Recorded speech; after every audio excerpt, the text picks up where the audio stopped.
ஸ்ரீராமகிருஷ்ண மாஸ்டரோட சீதாராமன் அவளுக்கு உள்ள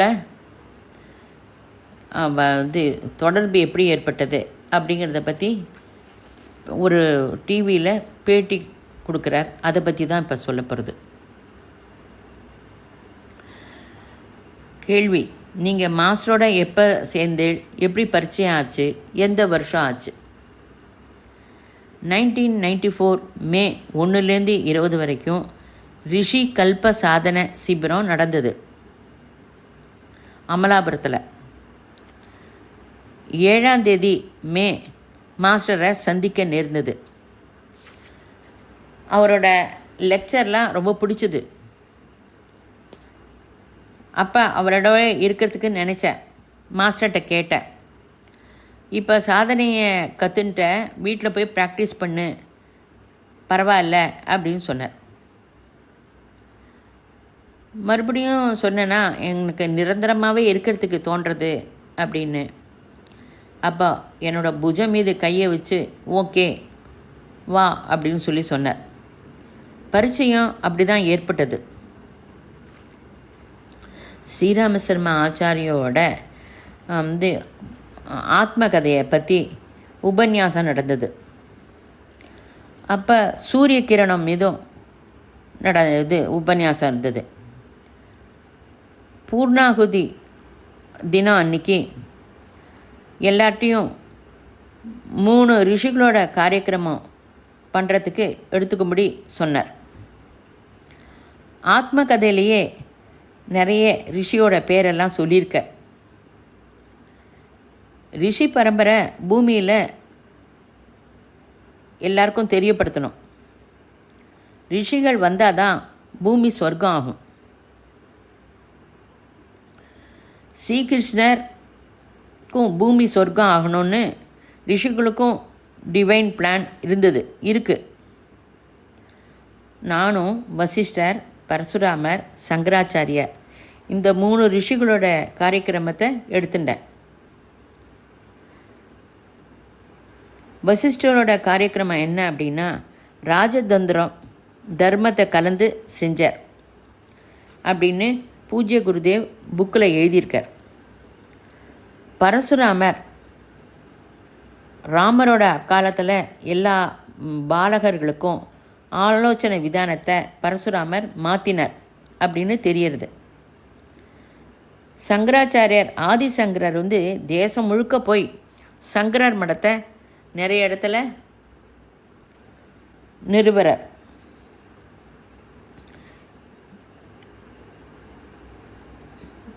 நானும் என்னால் முடிஞ்சது தேசம் முழுக்க பிரயத்தனம் பண்ணின்னு இருக்கேன். மறுபடியும் அக்டோபர் 15 மாஸ்டர் பார்க்க நேர்ந்தது. மாஸ்டர்கிட்ட பர்மிஷன் கேட்டேன், என்னோட மனைவியோடு உங்களை சந்திக்கணும், வரலாமா அப்படின்னு. மாஸ்டர் வர சொல்லி பர்மிஷன் கொடுத்தார். முதல்ல காயத்ரி பரிவாரில் காயத்ரி மந்திரத்தை செய்துட்டு இருந்தார். 3 விஷயம் சொன்னார். வீட்டுக்கு வீடு காயத்ரியை தெரியப்படுத்தணும், காயத்ரியை பிரச்சாரம் பண்ணுறோம். இப்போ ராமா ராமா சொல்கிறவா ஓம் பூர்புவஸ்ஸ அப்படின்னு சொல்லுவான். ஆனால் எல்லாரோட ஜீவித விதானம் மாறணும் அப்படின்னார். மந்திர அனுகூலத்துக்கு ஏற்றபடி மாறணும். யஜ்யத்தில் 3 வித வேலைகள் இருக்குது. பிரக்யாக், யாக், அனுயாக். ஒரு யஜ்யம் பண்ணணும் அப்படின்னா 3 வித ஏற்பாடு பண்ணணும். ஃபஸ்ட்டு பண்ணுற ஏற்பாடு பிரியாக்கு. யஜ்யத்துக்காக சேகரிக்கம் பண்ணுறது, மனுஷர்கள்லாம் சந்திக்கிறது பிரியாக்கில் வரும். யாஜில் யஜ்யம் நடக்கும். யஜ்யம் ஆனப்புறம் வந்த புது மனுஷால சந்திக்கிறது முக்கியம். யாகோட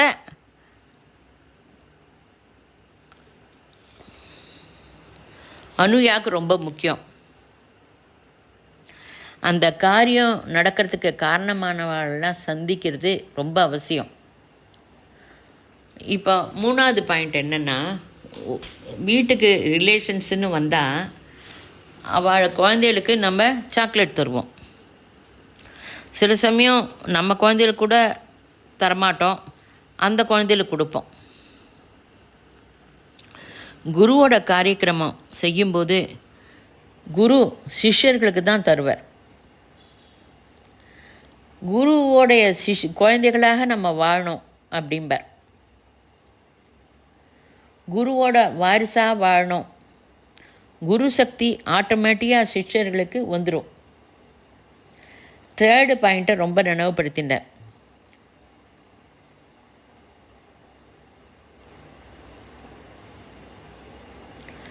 டூ 2014 மாஸ்டர் இந்த சரீரத்தை விட்டு டிவைன் வேர்ல்டுக்கு போயிட்டார். மாஸ்டரை முதல்ல சந்திக்கும்போது ஒரு வார்த்தை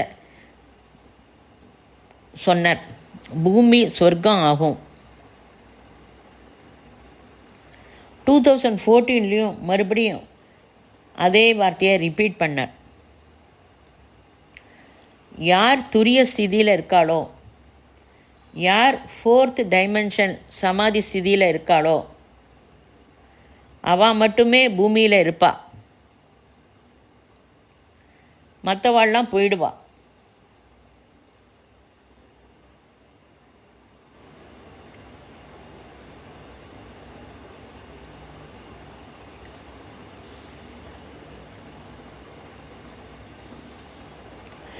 டூ 2014 மறுபடியும் சொன்னார் மாஸ்டர், யார் துரிய ஸ்திதியில் சமாதி ஸ்திதியில் இருக்காளோ ஃபுல் லைஃப் சூரிய ஸ்திதி பெற, அதாவது நம்மளாம் துரிய ஸ்திதி யோகஸ்திதி இருக்க ஆலோசனை விதானத்தை சொன்னார். முதல்ல சந்திக்கும்போது வார்னிங் சொல்லலை.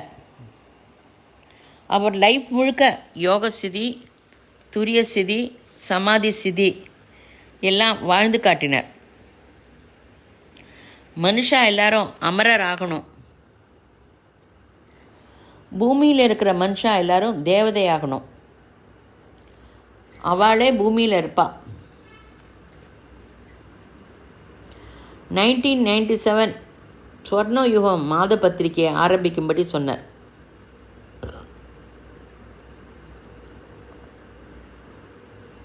ரெண்டரை வருஷம் அவர் சொன்ன சாதனையெல்லாம் பற்றி நன்னா தெரிஞ்சுட்டேன். இப்போவும் எல்லாருக்கும் தெரியப்படுத்த ரகரகமாக பிரயத்தனம் பண்ணுறேன். காயத்ரி மந்திரத்தை ஜபிக்கிறது மட்டும் இல்லை, அதற்கு தகுந்த ஜீவன விதானமும் முக்கியம். மாஸ்டர் எப்படி அநேக உதாரணம் சொல்லியிருக்கார். எக்ஸாம்பிள், தத் சவிதுர் வரேண்யம். சூரியனோட சக்தி காயத்ரி மந்திரம் போல் வருது. சூரியனோட லட்சணங்கள் சாதகனுக்கு வரணும். லட்சணம்னா என்ன? ஃபர்ஸ்ட் பங்க்சுவாலிட்டி, சொன்ன டயம். அந்த சொன்ன டயத்துக்கு சூரியன் உதிப்பார். நேரப்படி செய்யறதுங்கிறது காயத்ரி சாதகனுக்கு ரொம்ப முக்கியமான விஷயம்.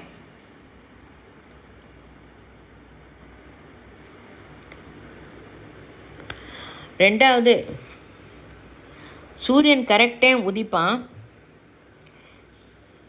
Correct time மறைஞ்சிருவார். அது ஒரு நாள் மட்டும் இல்லை, 365 நாளும் ரெகுலராக நடக்கும். ருதுக்கு ஏற்க, ருது மழை காலம் இது குளிர்காலம், அதுக்கு ஏற்ப சாதகன் மாறிக்கணும். ரெகுலாரிட்டி இருக்கணும். சூழ்நிலைக்கு ஏற்றபடி மாறணும்.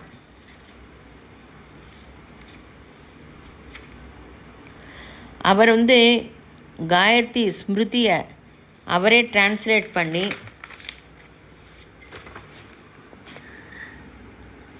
அதை சொன்னார். 24 அட்சரம் மனுஷன் எப்படி ஜீவிக்கணும் அப்படிங்கிறது நன்னா சொல்கிறது. அந்த புஸ்தகத்தை நான் ரீப்ரிண்ட் பண்ணி பிரஜைகளுக்கு கொண்டு சேர்த்தேன். ஃபஸ்ட்டு அட்சரம் தத், பர்ஃபெக்ட். பிராமணனாக ஜீவிக்கிறதுக்கு சொல்கிறது. பர்ஃபெக்ட் பிராமணனாக ஜீவிச்சா ரொம்ப அதுதான் அப்படி தான் வாழணும் விசேஷம். 25 வருஷத்துக்கு முன்னாடி கணபதி சச்சிதானந்த சுவாமிகள் பீமவரம் வந்திருந்தார். அப்போ பீமவரத்தில் இருக்கிறவா கொஞ்சம் பேர் போய் சுவாமியிடம், பிராமணாலாம் கஷ்ட ஸ்திதியில் இருக்காளே, அவள் அந்த தாரித்திரத்துலேருந்து வெளியில் வரணுன்னா ஏதேனும் உபாயம் சொல்லுங்கோ அப்படின்னு.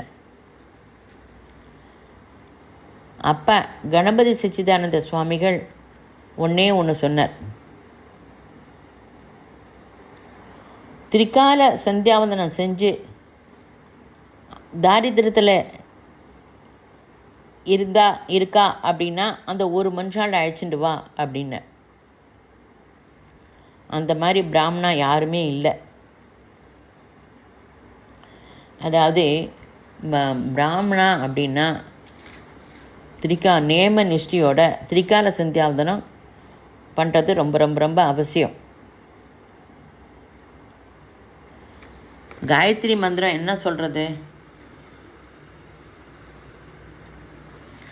நம்ம எந்த சக்தி இந்த பிரபஞ்சத்துக்கு நடக்கிறதோ அந்த சக்தியோடு நம்மளை சேர்க்கறது. உதய சாந்தி, மதிய சாந்தி, சாயம் சாந்தி ரொம்ப முக்கியம். இந்த லிங்க் ரொம்ப அவசியம். பூஜ்ய குருதேவ் எழுதின புக்கை படித்தா இந்த விவரம் தெரியும். காயத்ரியை அனுசரித்தா எந்தவித கஷ்டமும் இருக்காது. பூர்வ காலத்தில் காயத்ரி பண்ணிட்டு இருந்ததுனால அந்த கான்ஃபிடென்ஸோடு அவளாம் இருந்தா. அப்புறம் என்ன அப்படிங்கிற அந்த சிந்தனை இல்லை.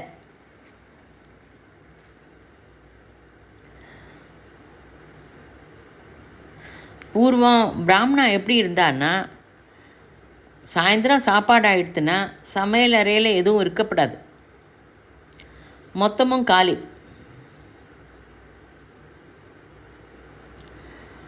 மறுநாளைக்கு இல்லைன்னு இருக்கக்கூடாது.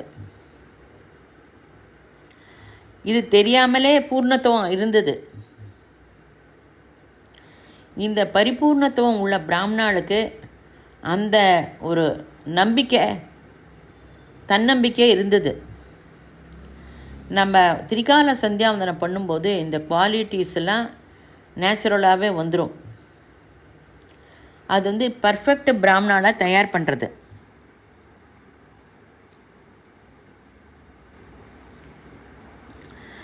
காயத்ரி மந்திரம் க்ஷத்ரிய அவநீதியை போக்குவா. ஒரு அட்சரம் ஐஸ்வர்யம் தரும். அயாச்சகம் அபரிக்கிரகம் பரிபூர்ணமாக ஃபாலோ பண்ணினான். அப்படின்னா க்ஷத்ரிய ராட்சசத்தன்மை போகும்.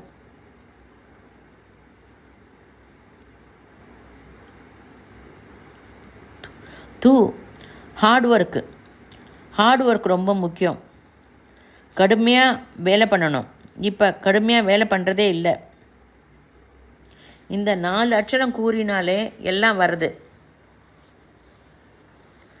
அதனால் வீட்டுக்கு வீடு காயத்ரியை கொண்டு போக சொன்னார்.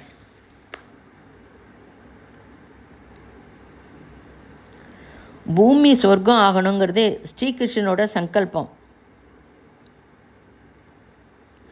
அதனால் காயத்ரி செய்கிறதில்ல, முன்னாடி இருந்த ரெஸ்ட்ரிக்ஷன்லாம் எடுத்துட்டார் அவர். அதனால் இப்போ காயத்ரி மந்திரத்தை ஹாயாக எல்லாரும் மனசு திருப்தியாக செய்யலாம். தெய்வத்துவத்தை சரீரத்தில் நிரப்பிக்கிற சக்தி கிடைக்கிறது.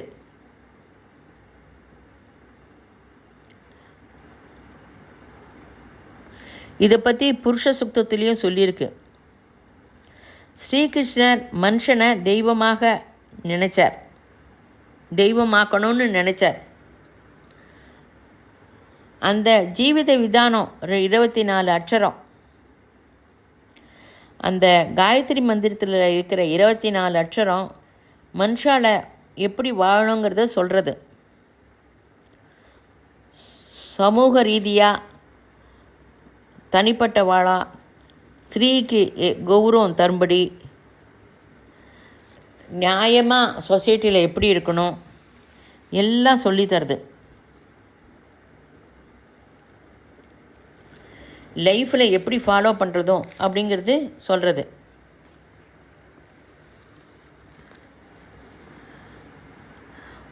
அப்போ கேள்வி கேட்குறா. மாஸ்டரோட ஸ்பீச்சில் கேட்டேன் அப்படின்னு. மாஸ்டர் சொல்கிறார், உங்களுக்கு எல்லாருக்கும் என்னோடய வேல்யூ தெரியல, என்ன நீங்கள் நன்னா உபயோகிச்சுக்கல அப்படின்னு கேள்வி கேட்டார். இதில் இருக்கிற அர்த்தம் என்ன அப்படின்னா, ஆத்தியாத்மிக காக்வாயில் 1997 சொன்னார். அவரோட சாதனையை பார்த்தா, புக்கை படித்தா வெறும் பேச்சாக சொல்லலை. குரு அப்படின்னா இத்தனை லட்சணம் இருந்தால்தான் குருன்னு சொல்லுவாள். சர்வஜத்துவம், சர்வ வியாபகத்துவம், சர்வ சமர்த்தத்துவம், 3 குவாலிட்டிஸும் இருப்பவா தான் சத்குருன்னு சொல்லணும்.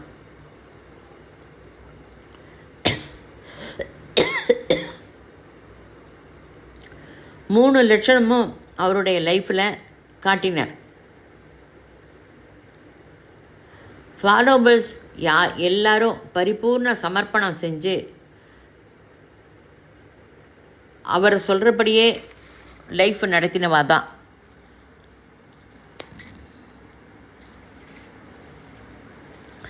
அவருடைய இந்த 3 குவாலிட்டியும் நாங்கள் எங்கள் லைஃப்பில் அனுபவித்தவாளே.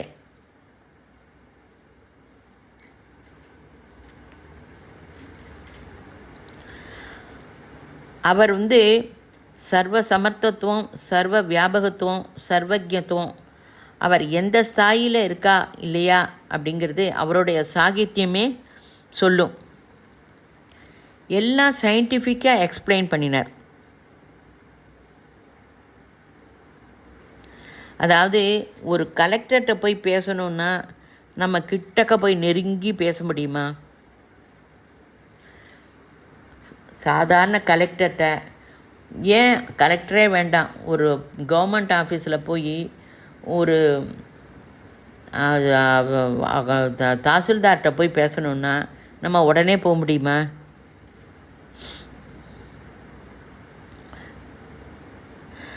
அதே மாதிரி இந்த சித்த புருஷர்லாம் இருக்கிறவள்கிட்ட எப்படி போய் கிட்டக்க போய் பேச முடியும்? அவளோட ஸ்தாயி என்ன?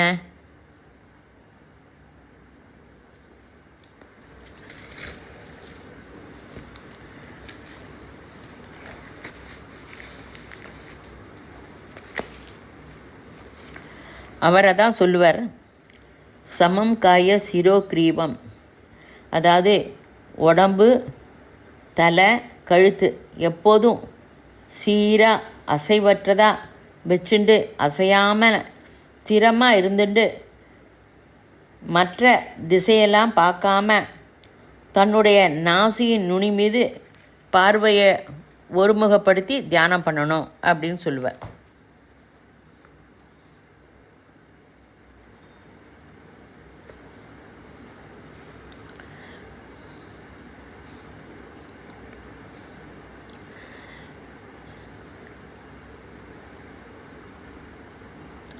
உனக்கு பிரபஞ்சத்தில் இதையோட பெரிய லாபம் இல்லை அப்படின்னார். அதாவது நமக்கு ஒரு நல்ல சத்குரு கிடச்சிட்டுதுன்னா இந்த உலகத்தில் நமக்கு என்ன வேணும்? இந்த சத்குரு கிடச்சிட்டா இதை விட எனக்கு எந்த லாபமும் வேண்டாம் அப்படின்னு தோணி போயிடும். எனக்கு என்ன ப்ராப்ளம் வந்தாலும் என்னோட குரு இருக்கார்.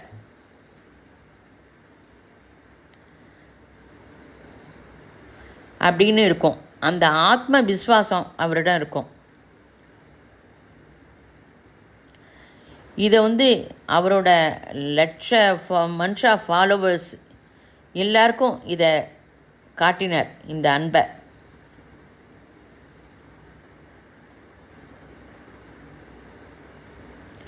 அப்போ சின்ன சின்னவாளாக இருந்தவா கூட இப்போ பெரிய பெரிய காரியங்கள்லாம் ரொம்ப நன்னா பண்ணுறான். அவரோட சரீரம் விட்ட பிறகு அதிகமாக காரியக்கிரமம் நடக்கிறது. அப்போவே ஸ்ரீ ராமகிருஷ்ண மாஸ்டர் சொன்னார், சரீரம் இருக்கும்போது யாரும் நினைவுபடுத்த மாட்டா, பின்னாடி விக்கிரகத்துக்கு மாலை போடுவா அப்படின்னு. குரு எப்போதும் இருக்கும்போதே அந்த பீஜத்தை நட்டுடுவார். அந்த பீஜம் அப்படியே கொஞ்சம் கொஞ்சமாக வளர்ந்துடும்.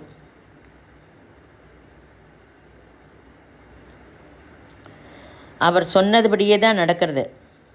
மந்திரம் தியானம் எல்லாம் பார்த்தா புரியும். காயத்ரி மட்டும் இல்லை, அனுகிரகமாலா மந்திரம், துர்கா சப்தசதி எல்லாம் சொன்னார். எல்லாம் சொன்னாலும் யார் யாருக்கு அவா ஸ்தாயி ஒட்டி அவளுக்கு அது புரியும். அவர் ரொம்ப சிம்பிளாக தான் சொல்வார். If it is simple it is great அப்படிம்பர். யார் எந்த ஸ்தாயில் இருக்காளோ அந்த ஸ்தாய்க்கு ஒட்டி அவர் சொன்னார்.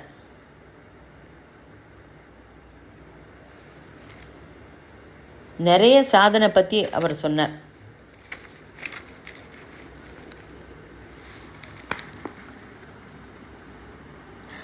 சமாஜத்துக்கு உபயோகப்படுற தியானம் என்ன அப்படின்னு அவர் கேள்வி கேட்குறா. சமாஜத்துக்கு உபயோகப்படுற தியானம் என்னன்னு. சமர்த்த சத்குரு ஸ்பரிச தியானம் அது அமரத்துவம் தரும். 21 ஓம்காரம், மூலாதாரம் டு ஆக்யா. இந்த சாதனை, இந்த தியானம் பண்ணினா குண்டலினி ஜாகரணை கூட நடக்கும். அற்புதமான சாதனை. மனுஷா அமரர் ஆகலாம். அமரத்துவம் மனுஷாலோட ஜென்ம உரிமை. அமரர் ஆகணும்னா குண்டலினி ஜாகரணம் ஆகணும்.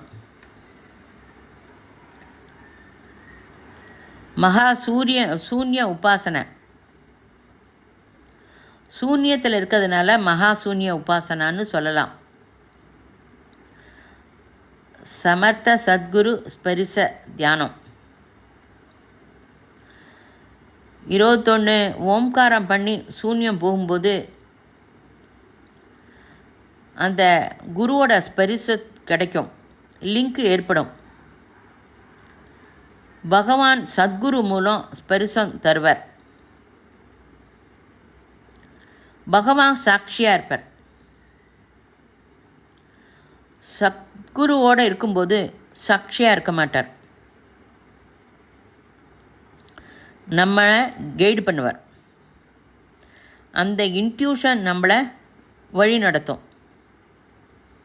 அந்த ஸ்பரிசம் நம்மளை நன்னா முன்னாடி போகிறதுக்கு ராஜபாட்டையை கொடுக்கும். 99 வயசுலேயும் பல்லு முளைக்கும், தலைமுடியெல்லாம் கருப்பாகும் இந்த மெடிடேஷன் பண்ணினா. அட்லீஸ்ட்டு இதுக்காக வேணையாவது இந்த மெடிடேஷன் பண்ணுங்கோ அப்படிம்பார். எஸ்எஸ் மெடிடேஷன் பண்ணால் வியாதி இருக்காது, முதுமை இல்லை, மிருத்யு பயம் இருக்காது. 25 வருஷமாக ரெகுலராக பண்ணுறேன். 2 வேளை மெடிடேஷன் பண்ணினா வியாதியே இல்லாமல் இருக்க முடியும். ஸ்ரீ நரேந்திர மோடி, பைடன் இவன் இத்தனை வயசாயும் பெரிய பெரிய வேலைகள்லாம் செய்கிறா. இந்த வயசுலும் முதுமை வந்துடுத்துன்னு எண்ணம் இல்லாமல் வேலை செய்யும் திறன் அவளுக்கு கிடைக்கிறது. இது நம்ம எஸ்எஸ் மெடிடேஷன் பண்ணும்போது நமக்கும் கிடைக்கும். இது கேரண்டி.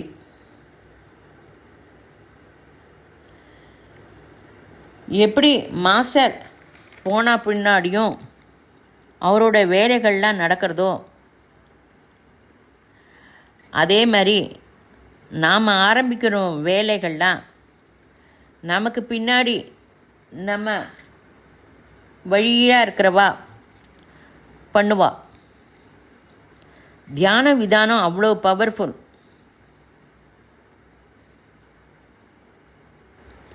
அமரத்துவம் பிரக்ஞை நமக்கு வரும்.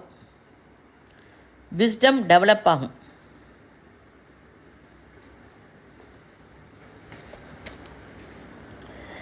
சமம் காய சிரோக்ரீவம். இந்த இதை 6 மாதம் கண்டிப்பாக செய்யுங்கோ. கான்ஃபிடென்ஸ் வரும். ஒரே ஸ்திதியில் இருக்கணும். இப்போ இருக்கிற காலத்தில் தியானம் சொல்லித்தரவா இந்த பாயிண்ட்டை சொல்கிறதில்ல.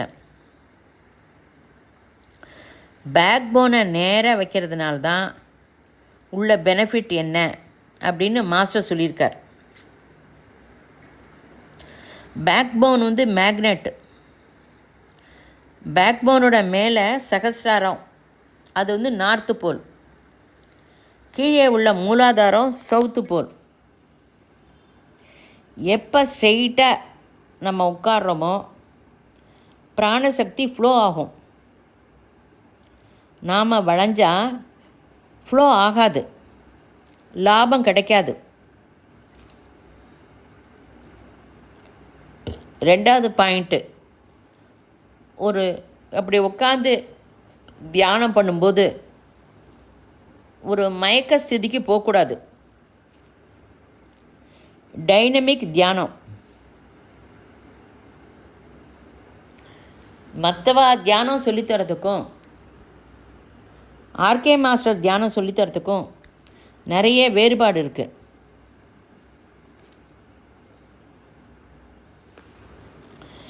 டெய்லி இந்த தியானத்தை 15 நிமிஷத்துக்கு மேலே இருக்க வேண்டாம் அப்படிம்பார். இந்த தியான பிரக்கிரியை 30 நிமிஷத்துக்கு மேலே இல்லை. மெடிடேஷன்லாம் ஆனப்புறம் மந்திரமும் சொல்லியிருக்கார்.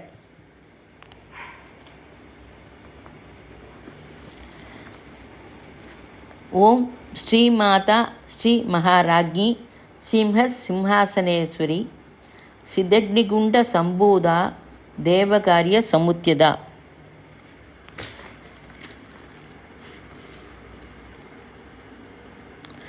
அதாவது தேவகாரியம் செய்கிறதுக்கு நம்ம ரெடியாகணும். தேவதைகளை பூஜிக்கிறதுனால மொத்த பிரபஞ்சத்துக்கும் எல்லாம் போகும். பிராணசக்தி நன்னா கிடைக்கிறது. தேவதைகளை பூஜை பண்ணும்போது மழை கிடைக்கும், பலன் கிடைக்கும். தேவதைகள்னால் பிரகிருத்தியோட ஒரு பாகம்தான்.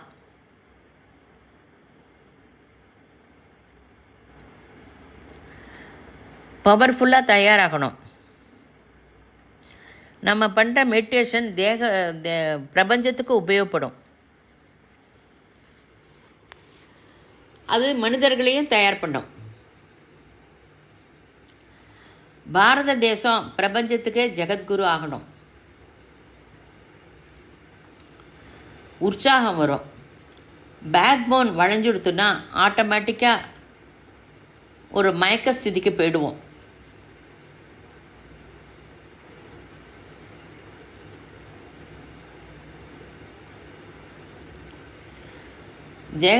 மனுஷால நன்னா தயார் பண்ணினார். திருப்பி திருப்பி சொல்வார், மயக்க ஸ்திதிக்கு போகாத அப்படின்னு. ஹாலிவுட்டில் இருக்கிற ஹீரோஸை பாரு, அவெல்லாம் நடக்கும்போது எவ்வளோ ஸ்ட்ரெயிட்டாக பழகிக்கிறான்னு. அங்கெல்லாம் 1 ஹவருக்கு $500 ஃபீஸ் பண்ணி இதை ப்ராக்டிஸ் பண்ணுறா. அவள்லாம் நல்லா நிமிர்ந்து நடப்பா. கான்ஃபிடென்ஸ், ஸ்திரத்துவம் வரும். நீங்கள் நல்லா உன்னத ஸ்திதிக்கு வரணும், ரிச் ஆகணும் அப்படின்னா வாசலில் செருப்பு போடும்போது வரிசையாக செருப்பை வைக்கும்படி சொல்லுவார். செருப்புக்கு என்ன அவசரம் அப்படின்னா சைக்காலஜி ஆஃப் ரிச்னஸ்னு சொல்வார். இந்த பாத்தியதை விவசாயம் மீது ஆதாரப்பட்டிருக்கு. சிஸ்டமேட்டிக்காக இருக்கிறது.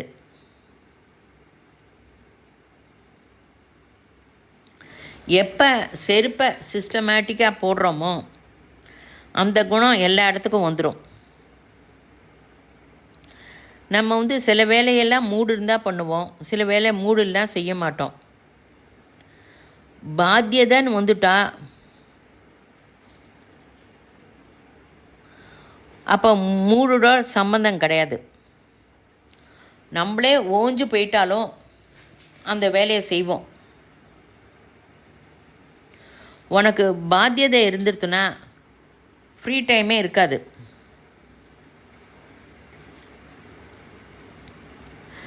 உனக்கு பாத்தியதை இல்லை அப்படின்னா ஃப்ரீ டைம் இருக்கும். எவ்வளோக்கு எவ்வளோ பாத்தியதையை அதிகப்படுத்திக்கிறியோ அவ்வளோ நல்லது. பாத்தியதையோட விவஸ்தையும் வேணும். சின்ன சின்ன விஷயத்து மூலமாக பழகிக்கும். புக்கு படித்தா அழகாக அடுக்கி வைக்கிறது,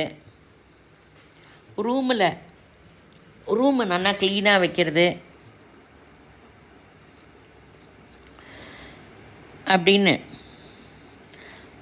இது யங்ஸ்டர்ஸ்க்காகவே 8 உபன்யாசம் பண்ணினார். அந்த 8 உபன்யாசத்தையும் கேட்டாக்க ஆட்டோமேட்டிக்காக யங்ஸ்டர்ஸுக்கு அவேர்னஸ் வந்துடும்.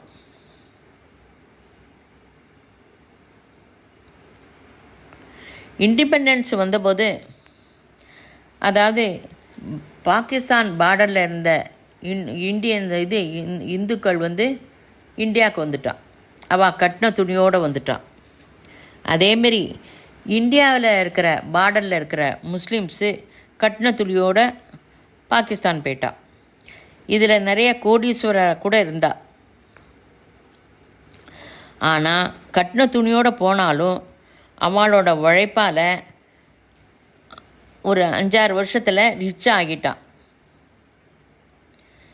ரிச்சுங்கிறது ஒரு மானசீக ஸ்திதி. அந்த மானசீக ஸ்திதி இருப்பவா மண்ணை கூட பொண்ணாக பண்ணிடுவான், கோல்டாக பண்ணிடுவான். மானசீக ஸ்திதி முக்கியம்.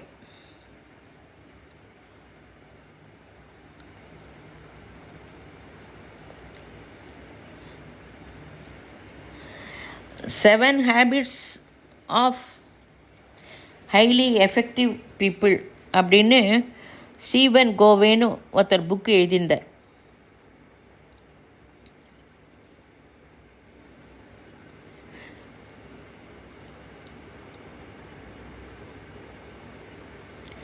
இந்த புக்கை வச்சு தான் மாஸ்டர் 8 உபன்யாசம் பண்ணினார். ஆனால் மாஸ்டருக்கு புக்கு திருப்தி படலை. 7 ஹேபிட்ஸ் எழுதினான். அப்புறம் மறுபடியும் அவர் 1999 இன்னொரு புக்கு எழுதினார்.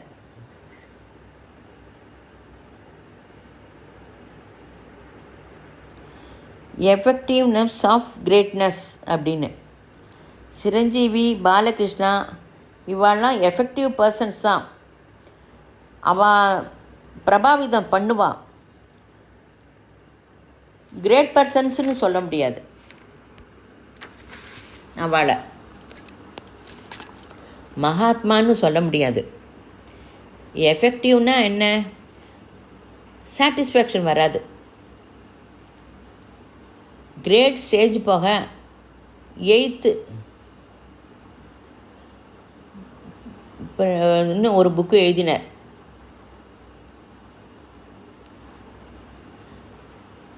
அதாவது ரெக்கக்னைஸ் யுவர் இன்னர் வாய்ஸ்.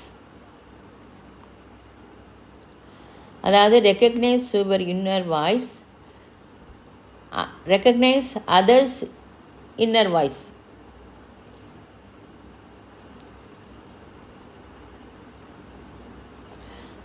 மற்றவர்களை தெரிஞ்சுக்கிறதுக்கு இன்ஸ்பிரேஷன் அவசியம்.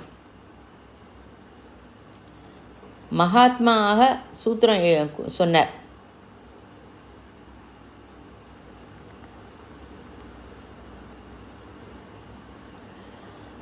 மாஸ்டர் எழுதின புக்கில் விவரமாக சொல்லியிருக்கார்.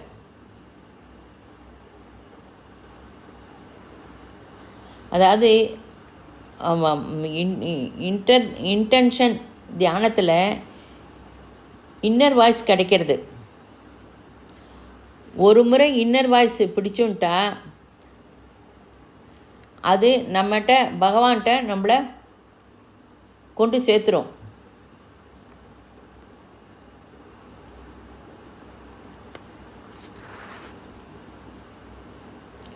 நம்ம பகவான்கிட்ட கொடுத்துட்டா நம்மளை நம்ம மாறிடுவோம்.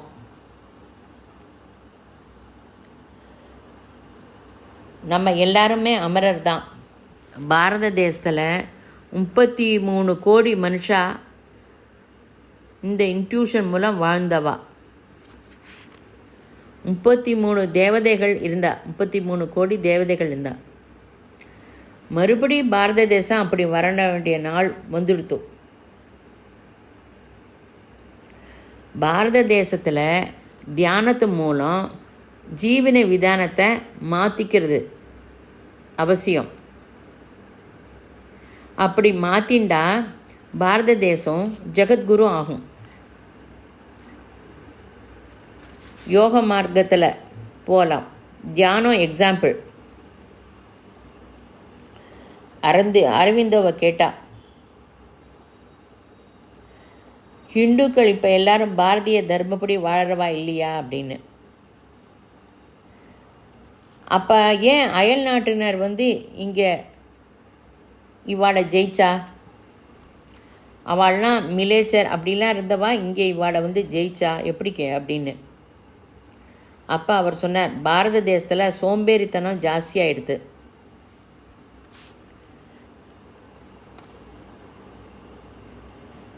சுயநலம் அதிகமாகிடுது. இதெல்லாம் அசுர லட்சணம், ராட்சச குணம். அதனால் அயல் நாட்டினர் ஈஸியாக நம்மளை ஜெயிச்சுட்டா.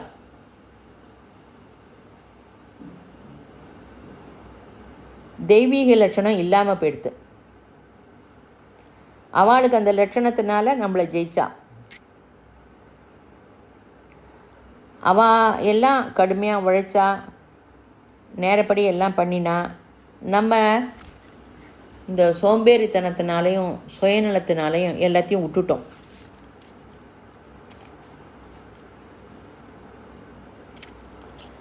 மறுபடி பாரத தேசம் ஜெகத்குரு ஆகணும். அதுக்கு தர்ம லட்சணம் அதிகமாகணும். அவையும் எப்படி வரும்? சமம் காய சிரோ கிரீவம். அதாவது விபாக யோகத்திலையும் இதை பற்றி சொல்லியிருக்கு.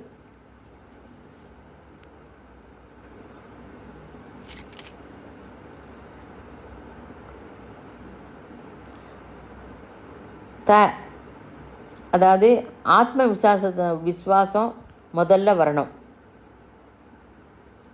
தியானம் பண்ணணும். சரியான மார்க்கத்தில் தியானம் செய்யணும். அது கரெக்டான மார்க்கம் கிடைக்கும்.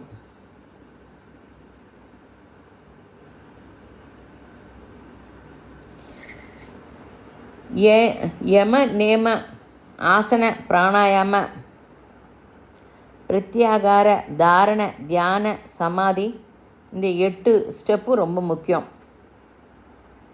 ஜீவன விதானம் மாறணும்.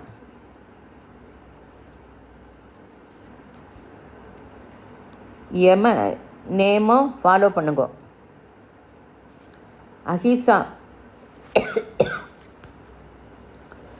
அஹிம்சா, சத்தியம், அஸ்தேயம், அபரிக்கிரகம்.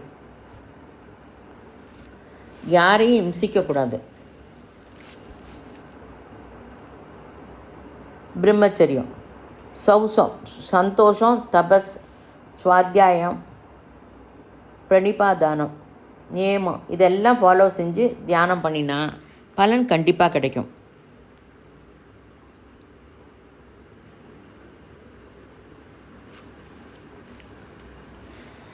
அதாவது காந்தி முன்னாடி அவர் ரொம்ப அகிம்சையை ஃபாலோ பண்ணார். அதனால் அவருக்கு முன்னாடி ரொம்ப சண்டை போடுறவா இருந்தாலும் அவள் அவரோட அந்த அகிம்சை ஃபாலோ பண்ணுறதுனால யாரும் சண்டை போட மாட்டான். ஒருத்தருக்கு ஒருத்தர் நன்னா பேசிப்பாள்.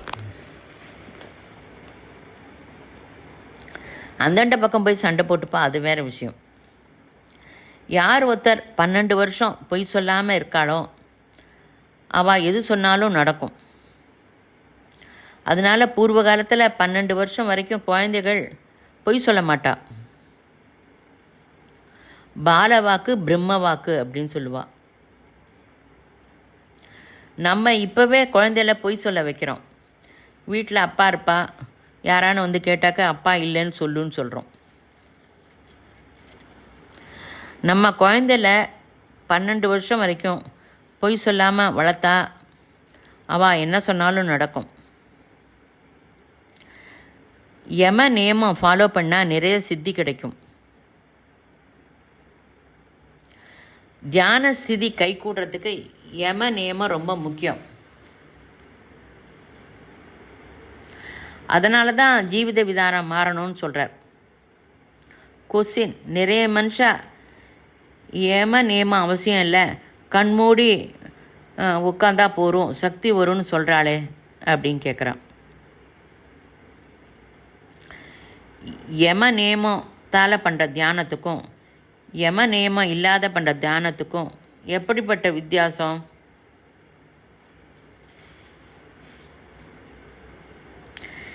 யம நியமத்தோடு தியானம் பண்ணும்போது எஃபெக்டிவ் பர்சனாக வருவோம்.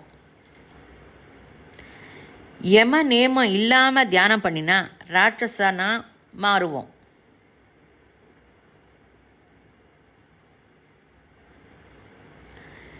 யம நியமம் ஃபாலோ பண்ணலன்னா செல்ஃபிஷ்னஸ் அதிகமாகும். விஷ்ணு தபஸ் பண்ணார், ராட்சசா கூட தபஸ் பண்ணார். ராட்சசாலாம் தன்னோட சுய லாபத்துக்கு தபஸ் பண்ணான். ரிஷிலாம் லோக கல்யாணத்துக்கு தபஸ் பண்ணான், சுய லாபத்துக்கு பண்ணலை. ராட்சசாளுக்கு அவளோட தபத்தினோட பலன் நஷ்டம் அடைஞ்சா. யம நேமத்தோட தியானம் பண்ணும்போது குடும்பத்திற்கு, சமாஜத்திற்கு, யூனிவர்சலுக்கு உபயோகப்படும். அஹிம்சா, மாம்சம் சாப்பிட்றது தப்பு அப்படின்னு யாரோ உபன்யாசத்தில் சொல்கிறா. அங்கே வேலை செய்கிறவாளுக்கு அது கஷ்டமாக இருக்குது.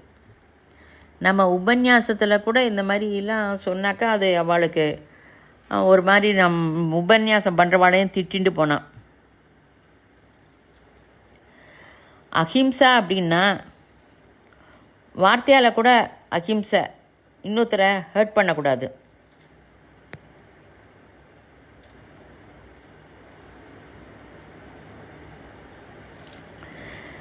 அவளோட நம்ம மனசால் கூட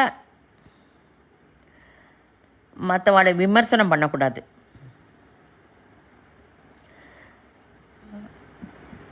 புரோக்ஷணம் ஆத்தியாத்மிகத்தில் இப்போ ரொம்ப முக்கியம். அது இப்போ அஹிம்சை யாரும் ஃபாலோ பண்ணுறதில்ல. அதாவது அதனால தான் கொசுலாம் ஜாஸ்தியாக இருக்குது அப்படிம்பர். இதை வந்து கார்மிக் இன்னொருத்தர அவள் இருக்கும்போது விமர்சனம் பண்ணக்கூடாது, அவள் போனப்புறமும் விமர்சனம் பண்ணக்கூடாது. கார்மிக் எஃபெக்ட் அதிகமாகும்.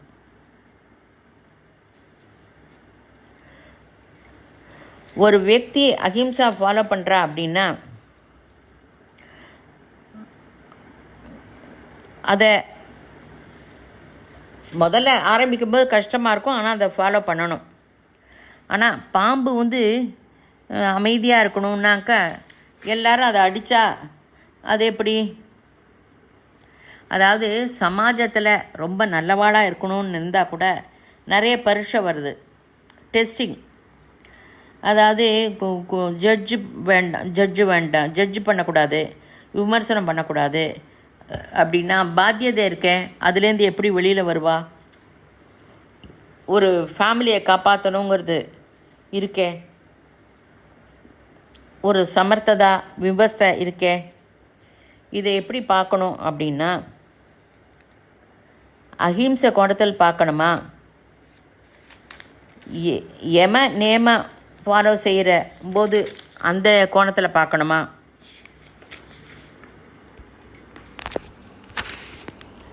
அப்படின்னு கேட்குறான். அதாவது தேள் போகிறது, அந்த தேள் அடிக்காமல் இருந்தால் நம்மளை கடிக்கும், நம்ம உயிர் கூட போகும். அது அடிக்கிறதுல தப்பு இல்லை. துஷ்டனை தண்டிக்கணும், அது தப்பு கிடையாது. துஷ்டனை தண்டிக்க வேண்டியது தான். வேலை செய்கிற வேலையாள்கிட்ட கூட நம்ம கொஞ்சம் அதட்டி தான் வேலை வாங்கணும். அவள்கிட்ட ரொம்ப தன்மையாக இருந்தாக்க அவள் நம்ம தலைமையில் ஏறிடுவாள். உன்னோட காமன் சென்ஸை உபயோகப்படுத்திக்கோ. யார்கிட்ட எப்படி வேலை எடுத்துக்கணும் அப்படிங்கிறத நீ யோசனை பண்ணி எடுத்துக்கணும். நீ சத்தம் போட்டாலும் அதில் வந்து கெட்ட எண்ணம் இல்லை, அதாவது துவேஷம் இருக்கக்கூடாது. குழந்தைகள்கிட்டையும் அப்படியே தான். குழந்தைகளை நம்ம அதட்டி வளர்க்காமல் இருந்தால் சரியாக வராது. அதட்ட வேண்டிய இடத்துல அதட்ட தான் வேணும். இப்போ ஆஃபீஸில் மேனேஜர் இருக்கார், அவருடைய வேலையை செய்கிறதுக்கு நம்மகிட்ட கொஞ்சம் கடுமையாக சொன்னாலும் அது கரெக்டு தான், அது தப்பாகாது. நீ எதை செஞ்சாலும் பாத்தியதையோடு செய்ய.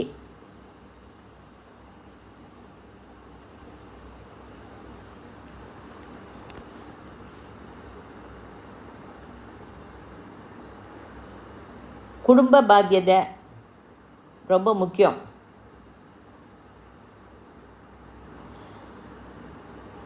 சமாஜத்தை பாத்தியதை எப்படி சுவீகரிக்கணும், எப்படிப்பட்ட குவாலிட்டிஸ் இருக்கணும் அப்படின்னு கேட்டார். 3 குவாலிட்டிஸ் சொல்லியிருக்கா. அதாவது ஒரு சமாஜத்தில் குவாலிட்டிஸ் வரணும்னா 3 குவாலிட்டி இருக்கணும். వ్యక్తి నిర్మాణం, குடும்ப நிர்மாணம், சமாஜ நிர்மாணம். அதாவது ஃபஸ்ட்டு யம நியமத்தை எவ்வளோ ஃபாலோ பண்ணுறேன்? காயத்ரி மந்திரம் 24 லட்சணம் எவ்வளோ வரைக்கும் நம்மகிட்ட இருக்குது? நீ அதனால் வளர்ந்துட்டுருக்கியா? இதை பார்த்துட்டு சமாஜத்துக்கு தெரியப்படுத்துறது. 25 வருஷம் அந்த சின்ன வயசில் பிரம்மச்சரியத்தில் தெரிஞ்சுக்கிறது. அப்புறம் கிரகஸ்தாசிரமத்தில் பிரம்மச்சரியத்தில் தெரிஞ்சுன்றதை ஃபாலோ பண்ணுறது, ப்ராக்டிக்கல். 50லேருந்து 75 வரைக்கும் வானப்பிரஸ்தாசிரமம்.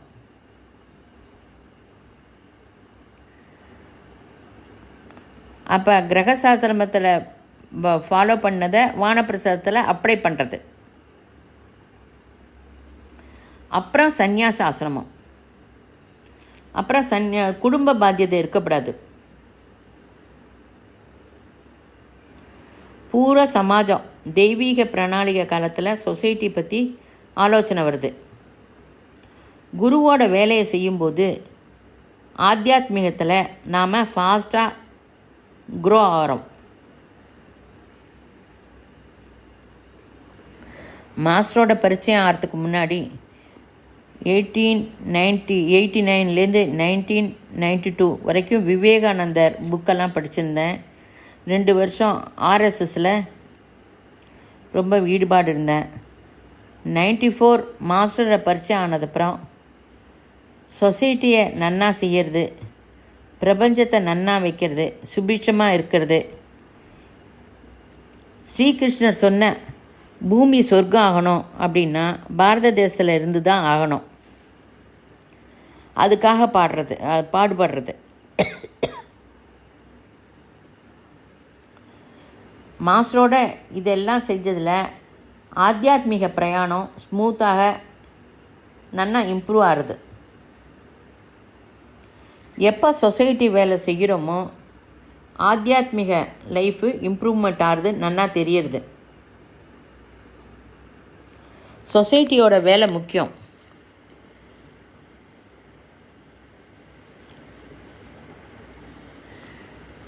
ரெண்டாயிரத்தி 12 2 வருஷம் தான் இந்த பேட்டி கண்டவர் மாஸ்டரை பார்த்துருக்க. அது ஒரு கல்லை கூட அவர் சிற்பமாக பண்ணிட்டார். எப்படி எல்லாரையும் அந்த விழிப்படைய செய்கிறார் நமக்கு அப்படின்னு சொல்லி கேட்கிறார். நமக்கு தெரியாமலே நம்மகிட்ட இருக்கிற ஜோதியை நன்னா பிரகாசமாக பண்ணுறார். மாஸ்டர் ஒரு உயர்ந்த ஆத்மா. அவரோட சேத்தனத்துவத்தை குறைச்சிண்டு பூமியில் அவதாரம் பண்ணினார். அவரே சொல்லுவார், நான் மாமூல் அவதார புருஷன் இல்லை அப்படின்னு ஸ்பஷ்டமாக சொல்கிறார்.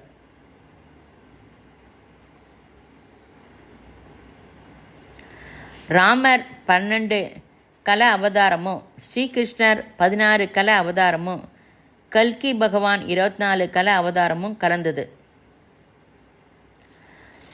பிரதி அவதாரத்தில் தன்னோட சக அவதார மூர்த்தியை சேர்த்துப்பாவா.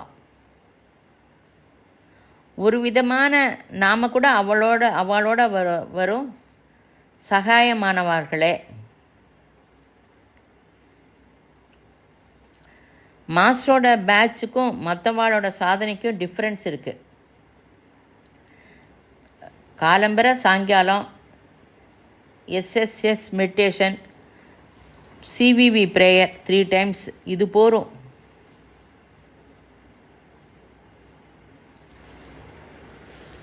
ஒரு ஸ்திதியில் இருக்கிற மனுஷால அவள் தன் கூட வச்சுப்பா. யோகியதை பார்த்துட்டு தான் அவள் சம்பர்க்கம் பண்ணிப்பா. அதாவது ஒரு விதையை போட்டால் போகிறோம், அது மெதுவாக முளை விட்டு மேலே செடியாக வந்துடும். இதை ஸ்ரீராம சர்மா ஆச்சாரியா புக்கில் அவரே சொல்லியிருக்கார். ஸ்ரீராம சர்மா ஆச்சாரியான்னு பேரை கேட்டாலே போதும், 5 வருஷத்தில் ஆத்தியாத்மிக குரோத் வந்துடும். நமக்கு தெரியாமலே அவரோட சாதனை, அவரோட உபன்யாசம்லாம் கேட்போம். நம்மளே அறியாமல் வளர்ந்துருவோம். இதெல்லாமே ஸ்ரீ கிருஷ்ணரோட பாத்தியதை. பூமி சொர்க்கமாக வரணுங்கிறது ஸ்ரீ கிருஷ்ணரோட பொறுப்பு. காமன் மேன் காயத்ரி ஜபம் பண்ணி அமரர் செய்கிறது வேலை குருவோடையது. யுக யுகமாக ரிஷிகள் பூமியை சொர்க்கம் ஆகிறதுக்கு பிரயத்தனம் பண்ணிகிட்டே வரா. பூமி சொர்க்கம் ஆகணும்னு மனுஷன் நினைக்கல. ஸ்ரீகிருஷ்ணரோட கோரிக்கை. இப்போ ஒரு சிதிக்கு வந்துடுத்து, டைரெக்டாக நமக்கு வழிகாட்டுறார். இந்த அற்புதமான சமயத்தை நம்ம உபயோகப்படுத்திக்கணும். மறுபடியும் இந்த சந்தர்ப்பம் கிடைக்காது. இன்னும் 24 கோடி வருஷத்துக்கு இந்த சான்ஸ் வராது. அதனால் இந்த மார்க்கத்தில் போங்கோ. சாதனைகளை விட சமாஜத்துக்கு பயன்படுற வேலையை செய்யி அப்படிங்கிறார்.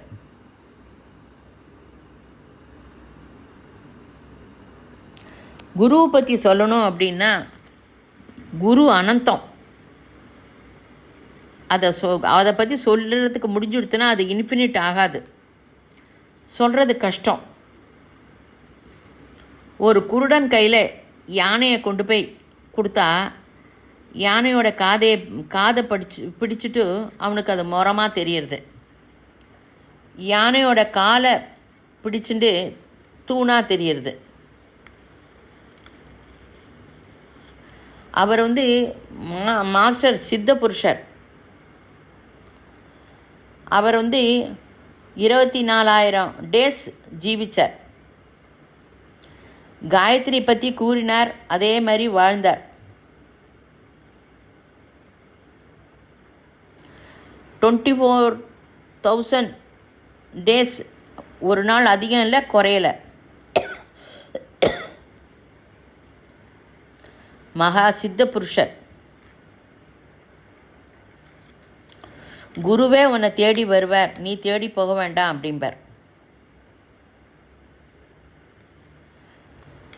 குரு கிட்ட போன உடனே சிஷ்யன் தன்னைத்தானே சமர்ப்பணம் பண்ணிட்டுருவான். குருவை பார்த்த உடனே ஒரு புலகாங்கிதம் ஆகும்.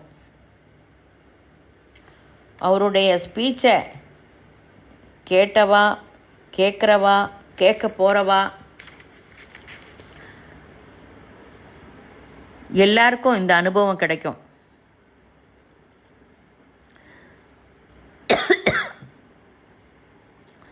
மாஸ்டர் இருக்கும்போது எவ்வளவு அனுபூதி எல்லாருக்கும் அடைஞ்சாலும் இப்போவும் மாஸ்டர் இல்லாத போதும் அந்த அனுபூதி நிறைய பேருக்கு கிடைக்கிறது. மாஸ்டர்கிட்ட 2014 பெங்களூரில் கேட்கும்போது, மாஸ்டர் எங்கே இருப்பேன் அப்படின்னார். எல்லாரோட ஆத்மாவில் இருப்பேன். ஆத்மா எங்கே இருக்குது? எங்கும் இருக்குது. எல்லா குருவுடையதும் இதே ஸ்திதி தான்.